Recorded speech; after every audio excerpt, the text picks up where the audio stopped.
Y buenos días a los radioyentes y televidentes. Hablemos un poco del contexto, porque olvidamos lo fundamental, y lo fundamental se firmó en 1858, el Tratado de Caña Jerez, hace 170 años. Ahí fue cuando se sentaron, negociaron aquí en Costa Rica un tratado de límites marinos, el general Cañas, por parte de Costa Rica, héroe nacional de la Guerra del 56, y el general Jerez de Nicaragua. Se hizo ese tratado de límites un año después, o menos de un año después, fue en abril se firmó en marzo de 1858, y en noviembre de 1857 Nicaragua le había declarado la guerra a Costa Rica por problemas de límites. Recordemos todo el gran conflicto con el partido de Nicoya, la provincia de Guanacaste y todas esas cosas. Bien resumido el caso, se resolvió, no se fue a la guerra, intervino El Salvador buscando la mediación y se logró la firma de ese tratado de límites, el Tratado de Caña Jerez, que muchos mencionamos en Costa Rica desde la escuela, pero nunca leemos. Y ustedes me dan la razón, no se ve, no lo conocemos, no lo tenemos a mano, hay que buscarlo, cosa que hay que empezar por cambiar por ahí. Ese tratado es fundamental porque, primero, por primera vez, se fija el límite terrestre con Nicaragua. Se inicia, y eso todos recordamos, en la desembocadura del río San Juan, en Punta Castilla, dice el tratado, y termina en el centro de Bahía Salinas. Aclaro esto muy bien, en el centro de Bahía Salinas, que es esa bahía que tenemos al norte en Costa Rica, cuyas aguas pertenecen a los dos países. Es una bahía ticónica, para decirlo bien sencillo. Pero había gente que ha alegado que por qué Costa Rica no peleó o no forzó que el tratado señalara que el río San Juan era el límite y no el margen derecho del río San Juan. Lo que no se dan cuenta es que primero había intereses para los canales interoceánicos en ese entonces que utilizaban el río San Juan, franceses, ingleses y otros más interesados en ese momento. Pero también no se dan cuenta que por primera vez con este tratado de límites la provincia de Guanacaste completa queda en territorio costarricense. Entonces la pregunta que nos hacemos es, ¿cambiamos un río o una parte del río por toda una provincia como Guanacaste? Así que el general Cañas hizo una gran negociación tan buena que poco tiempo después Nicaragua lo objetó. Presentaron 11 objeciones al tratado que no tenía validez y otras objeciones más. Se tuvo que ir a un laudo arbitral al presidente de los Estados Unidos, Grover Cleveland. Cleveland recogió eso como un árbitro y dijo primero, el tratado está vigente, Costa Rica tiene libre navegación sobre el río San Juan e inicia el límite en la desembocadura del río San Juan, termina en Bahía Salinas, etcétera, etcétera. Así Costa Rica triunfó con el laudo Cleveland. Eso todo a finales del siglo XIX, 1888. Estamos hablando del año en que se fundó el Colegio Superior de Señoritas, para ubicarnos un poco en el tiempo, aquí en Costa Rica. Bueno, pero no teníamos límites en el mar, y eso provocó conflictos por muchos años, porque había gente, por ejemplo, que ingresaba a Bahía Salinas o fuera de Bahía Salinas y oíamos noticias constantemente, detuvieron unos pescadores pescando ahí cerca de Bahía Salinas, o un problema en el Caribe también. Y se vino a hacer más complicado el asunto cuando Nicaragua ofrece para exploración y explotación petrolera 37 bloques de petróleo, bloques en el mar, digamos, puede ser de 4.000, 5.000 kilómetros cuadrados, que Costa Rica alegó que estaban en territorio costarricense, pero no lo podíamos demostrar porque no habían límites. Si usted tiene un lote a la par de un vecino, de una finca cualquiera, y no tiene límites, no está catastrado, usted no sabe en qué momento termina su lote y empieza el del vecino de la finca. Así que no sabíamos si ese árbol de naranja que está en esa zona era del vecino o era mío. Ahí no sabíamos eso tampoco. Nicaragua siempre se negó a negociar los límites. Se trató de dialogar como manda el derecho del mar y nunca lo hicieron. Hubo que acudir a La Haya. En el gobierno de doña Laura Chinchilla se le pidió a La Haya, no como un pleito, sino por favor delimiten ustedes nuestro mar, el territorial, que es de 12 millas, la zona económica exclusiva, que es hasta 200 millas desde la costa.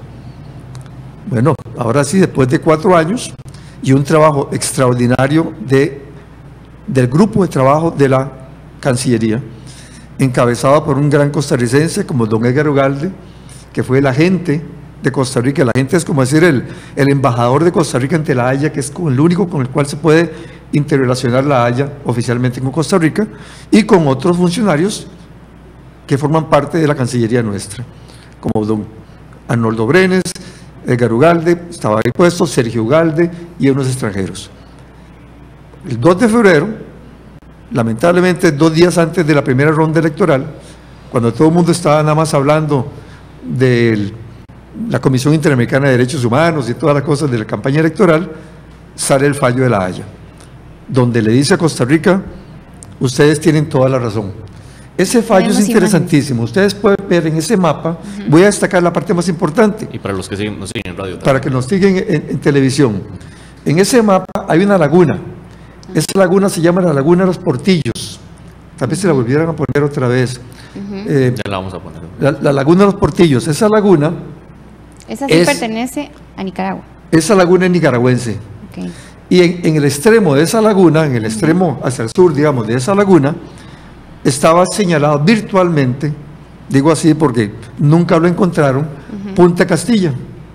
Punta Castilla, que les recuerdo, es donde inicia el límite terrestre. Así dice el Tratado Caña Jerez. Pero dice Punta Castilla en la desembocadura del río San Juan. Si ustedes se dan cuenta, el río San Juan desemboca mucho más arriba de esa laguna. Y Nicaragua alegó que el límite marino tenía que iniciar en ese punto hacia hacia Costa Rica de la laguna, en la parte derecha de la laguna. Costa Rica alegó que ahí no había río San Juan y por lo tanto el límite marino tenía que iniciarse en la desembocadura del río San Juan, como dice parte del Tratado Caña Jerez. Eso tiene una distancia considerable entre lo que es la desembocadura que está hacia Nicaragua, que es en la parte izquierda, y lo que es ese punto que alegaba Nicaragua. La distancia, para verlo más claramente, estamos hablando de que Nicaragua alegaba, digamos, serlo comparativamente, que la estatua de León Cortés, allá al final del Paseo Colón, es el límite que ellos querían, eso hacia Costa Rica. Y Costa Rica dijo: no, esto tiene que ir más arriba, en la desembocadura del río San Juan. ¿Dónde? Bueno, allá por la California. Es casi que exactamente en el cruce con Pollos Kentucky. 3,5 kilómetros de distancia hacia arriba. Ya está con nosotros. Cancillería. Muy buenos días, don Arnoldo. Y usted pues nos va a ampliar y explicar un poco, ¿verdad?, lo que esto significa para Costa Rica. La Corte Internacional da estos límites, estos nuevos límites marítimos, y bueno, se hizo la entrega el martes anterior, si no me equivoco. Sí, muy buenos días y muy buenos días a la audiencia. En efecto, el pasado 2 de febrero, la Corte Internacional de Justicia resuelve 2 asuntos de manera conjunta. El tema de la soberanía sobre la playa, el sector norte de Isla Portillos, me parece que estaban conversando sobre eso. Correcto. Y al mismo tiempo resuelve el litigio para el establecimiento de los límites marítimos entre Costa Rica y Nicaragua. Obviamente, ambos casos estaban relacionados. Aquí atrás, don Arnoldo, tenemos en esta pantalla el mapa. Tal vez usted se sirve para explicarnos un poco más. Claro, perfecto. Sí, este mapa sirve por varias razones. Primera, porque es un mapa que Nicaragua había publicado para ofertar bloques en ambos mares, Pacífico y Caribe, para exploración y explotación petrolera para la comunidad internacional. Pero, si ven, tiene marcadas unas líneas rojas abajo. Esas líneas rojas representan una proyección hecha por nosotros de lo que debería ser el límite aplicando el método de la equidistancia. Y lo que se desprende de ahí muy claramente es que Nicaragua estaba ofertando espacios marinos que le deberían haber correspondido a Costa Rica. Y es precisamente por eso, más otras acciones que Nicaragua había tomado, que se toma la decisión de presentar un caso ante la Corte Internacional de Justicia.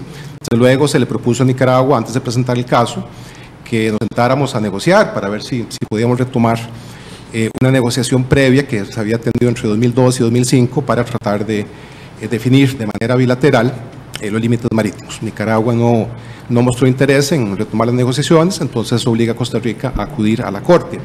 Y algo muy relevante también es que si luego comparamos los resultados de la sentencia que la Corte emite el 2 de febrero pasado, vemos que coincide casi que en un 100% con lo que Costa Rica había proyectado unilateralmente. Y eso lo que demuestra es que la posición de Costa Rica era muy sólida, estuvo bien fundamentada y a final de cuentas la Corte le da la razón a Costa Rica en eso. Don Freddy Pacheco. Bien, muy bien explicado por don Arnoldo, precisamente eso es lo que estábamos hablando. Yo lo que quería destacar, ustedes como parte de la comisión del grupo de trabajo son muy modestos, realmente son muy modestos. Hay que reconocer aquí que Costa Rica a través de su grupo de trabajo realizó una gesta pacífica donde se fortalece el derecho internacional, porque este país ahora es más grande. Y no solo más grande, sino que reafirma la importancia del derecho internacional para Costa Rica. Sin derramar sangre, sin sacar una pistola o un rifle, se va a una Corte Internacional de Justicia, se dice, esta es nuestra posición, el límite inicia aquí en el Caribe, el límite inicia aquí en el Pacífico, y esa es la trayectoria de los límites, y se gana. Y se gana muy bien, como lo dice muy bien Arnoldo. Lo que Costa Rica planteó estaba tan razonablemente planteado que no fue como esas negociaciones que a veces se hacen a nivel de sindicatos, digamos, voy a pedir más para que me den menos. No, Costa Rica planteó lo que era y la Corte dijo, Costa Rica tiene razón. Nicaragua no, Nicaragua planteó lo que explicaba antes, el límite en el Caribe y tienen que empezar 3,5 kilómetros más hacia Costa Rica, es decir, allá donde León Cortés, y no en la California. Costa Rica gana que sea en la California, la pura desembocadura del río San Juan. Eso es fundamental porque estamos hablando de 3,5 kilómetros de territorio continental, en el cual también Nicaragua tiene que salir. Nicaragua tenía un campamento militar que Costa Rica amplió la acusación frente a esa parte de esa costa. No podía el límite marino iniciar abajo, porque entonces iba a quedar Costa Rica con tierra, con un mar nicaragüense enfrente. Aquí más bien el problema para Nicaragua, y ellos lo lamentan, es que esa laguna que aparece ahí, la laguna de los Portillos, es nicaragüense, pero rodeada de tierra y mar costarricense. Sí, la única manera como Nicaragua puede ir a ejercer su soberanía en esa laguna es pidiéndole permiso a Costa Rica como cualquier otro país para navegar en el mar territorial, que ahí se tiene que pedir permiso, ahí no hay libre navegación para ingresar a su territorio de laguna. Bueno, Costa Rica ganó esto y ganó en el Pacífico también, porque Nicaragua, tal vez ustedes se acuerdan que en un momento dado Nicaragua dijeron, para medir la equidistancia se trata así, tenemos dos vecinos y se pone una línea, considerando todos los detalles geográficos, digamos, una línea que sea de igual distancia, tanto para un país como al otro. Entonces esa línea, por supuesto, se va moviendo de acuerdo a esos accidentes geográficos. Nicaragua pidió en un momento, para medir esa línea, prácticamente dijo, quitemos la península de Nicoya. Ese mapa lo vimos muchas veces. Porque si usted quitaba la península de Nicoya, la línea, esa equidistancia se iba más hacia el sur, más hacia Costa Rica. Costa Rica defendió que estaba completa la península de Nicoya, completa la península de Santa Elena, y ganamos, no solo de 10,000, 15,000, 20,000 kilómetros cuadrados. Yo creo que eso es lo de menos, por lo menos para mí en esos términos. Estamos ganando un territorio marítimo que involucra fundamentalmente al domo térmico de Costa Rica. La riqueza más grande del mar que tiene Costa Rica es el atún, y el atún se instala fundamentalmente en el domo térmico de Costa Rica. Bueno, esa riqueza que no estamos aprovechando, que hay que aprovechar, es costarricense, gracias a esta misma negociación. Así que el trabajo fue realmente una gesta. Yo la comparo con, no hay que hablar de gestas solamente cuando hay guerras. Aquí realmente hubo un trabajo extraordinario de grupo de trabajo de la Cancillería. Don Arnoldo, ahí tenemos también más imágenes que tal vez usted pueda ampliarnos con respecto, ¿verdad?, a lo que es el cambio en los mapas, la cartografía costarricense, todo lo que esto significa. Cómo no, muchas gracias, y muchas gracias a don Freddy por sus amables palabras. Antes de explicar este mapa, sí quería agregar un par de cositas. Claro, adelante. El caso, uno lo ve sencillo, pero tenía complejidades también porque había muchos asuntos que resolver. Don Freddy mencionaba el tema del punto de inicio de la frontera en el Caribe. Eso lo podemos ver en la imagen siguiente. Pero además en el Caribe teníamos otra situación que Nicaragua alegaba que un tratado que Costa Rica tenía con Colombia en 1977, firmado pero no ratificado, que eso prácticamente significaba que Costa Rica ya no podía volver a reclamar espacios marinos. Eso hubo que combatirlo en La Haya, y eso se ganó también. Pero eso tal vez en el otro gráfico lo podemos ver. Aquí en este gráfico que se tiene ahora en la pantalla. Ya vamos a poner el gráfico. Bueno, podemos ver el del Caribe, sí. Básicamente ese gráfico que se enseñaba anteriormente es la frontera. Exacto, es la frontera Pacífico, que la Corte establece en el Pacífico para el mar territorial. Recordemos, el mar territorial son las primeras 12 millas, eso se toma como una extensión prácticamente del territorio continental en cuanto a la soberanía plena que el Estado ejerce sobre esa porción.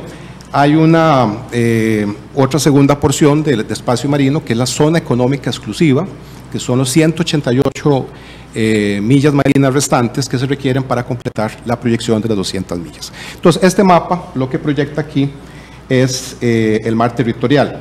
Para iniciar, vemos que la frontera comienza en el punto medio de la línea de cierre de la bahía de Salinas. Recordemos que la bahía de Salinas es copropiedad de Costa Rica y Nicaragua, es decir, son aguas conjuntas, excepto Isla Bolaños, que está ahí, que esa es costarricense. Entonces, la Corte aquí lo que aplica es la equidistancia. Explicaba Freddy, la equidistancia se obtiene ubicando puntos en rasgos salientes en el contorno de la costa.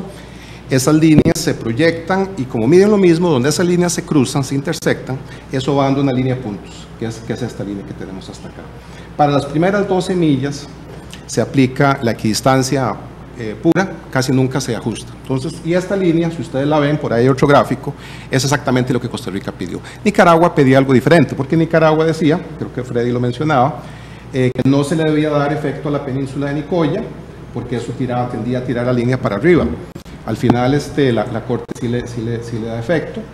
Nicaragua decía que no se le debía dar efecto a la península de Santa Elena, porque también eso tenía, tal vez si echamos para la imagen anterior, eso se podría ver un poquito más en detalle, pero si no, no importa, ahí lo podemos seguir viendo en esto.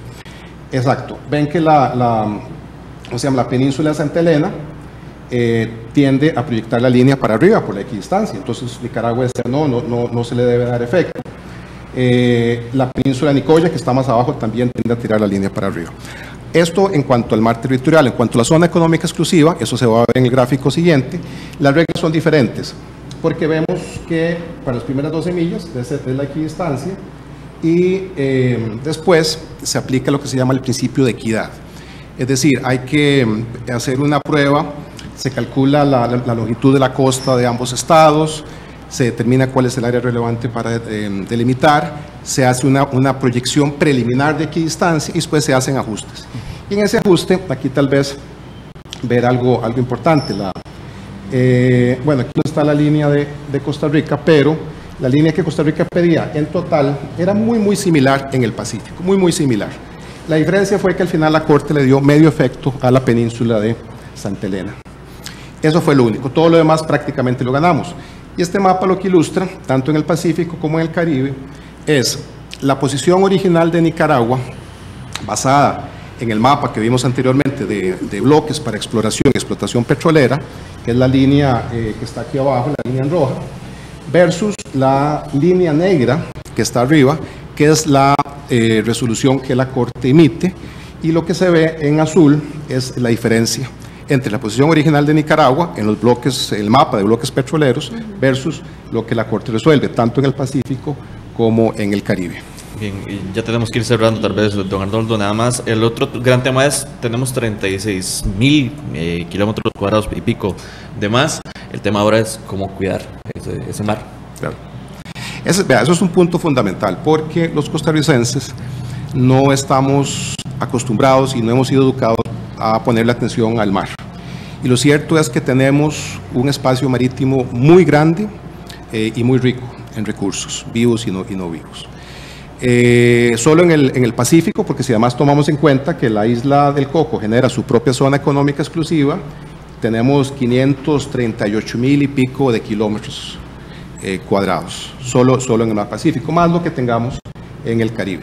Así es que creo que los costarricenses tenemos que comenzar a ver más hacia el mar. Hay mucho que hacer ahí, hay mucho que proteger también. Así es que esperamos que podamos lograrlo. Bien, muchas gracias a Freddy Pacheco, ambientalista, y a don Arnoldo Brenes, asesor jurídico de Cancillería. Nosotros tenemos que hacer una pausa comercial, ya volvemos.